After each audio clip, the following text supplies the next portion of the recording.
Because women and mothers are not valued. They go through a struggle. When they have their babies especially, they're just cast aside in society. And I mean, partners, their husbands and their father, the partners go through a hard time as well. But mothers especially, once you've had a baby, it's like everything's out of sync. You don't know whether what's happening. You do not feel valued by society. If you've had a couple of children, even if you've had one child, and you want to go, if there's been a gap in employment, say 10 years, oh, so what have you been, and you fill in your CV, oh, so what have you been doing from this time to this time?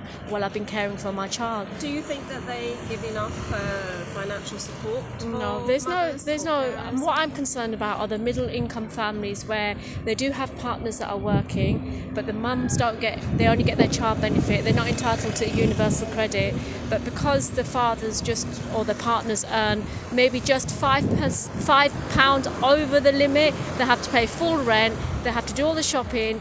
Obviously, we know about fuel poverty, and these are the people that get nothing. And let's not even talk about the mums, the parents that are on benefits, because I personally know of families that it's a choice between food and fuel. What do you do? And I'm constantly taking them to food banks. So it's.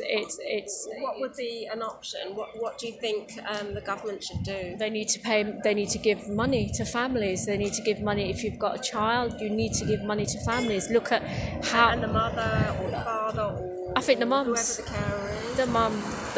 The mum. Yeah, who's looking after the children, because statistically we know that mums are not people that are looking after their children or relatives.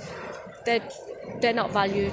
It's, oh well, you have chosen to have that baby, so now you should stay at home without any money. I mean, what's child benefit? Nappies cost like £10. Yeah. So the money doesn't do enough to support women raising children. We are the 6th richest country in the world. It is absolutely diabolical that we have got families on the poverty line. It does not make sense. What kind of difference do you think it would make if mothers particularly could be given a living wage raising their children? I think it would make a big difference to their life. First of all, they'll feel valued. It's not about getting paid for looking after a child. It's not about that. It's about recognising that it's a skill. It's a skill looking after a human being, for God's sake. And you're going to bring up this human being and they're going to contribute to society.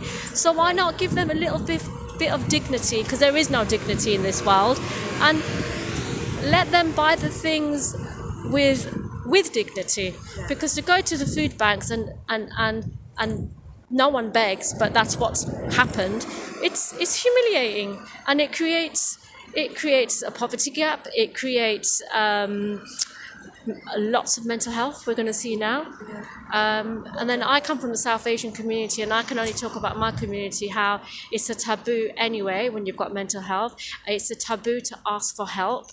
Yes, we have lots of services, but it would be interesting to know, how many people from the ethnic minority are accessing these services. And what about if you have a disability? How does that impact?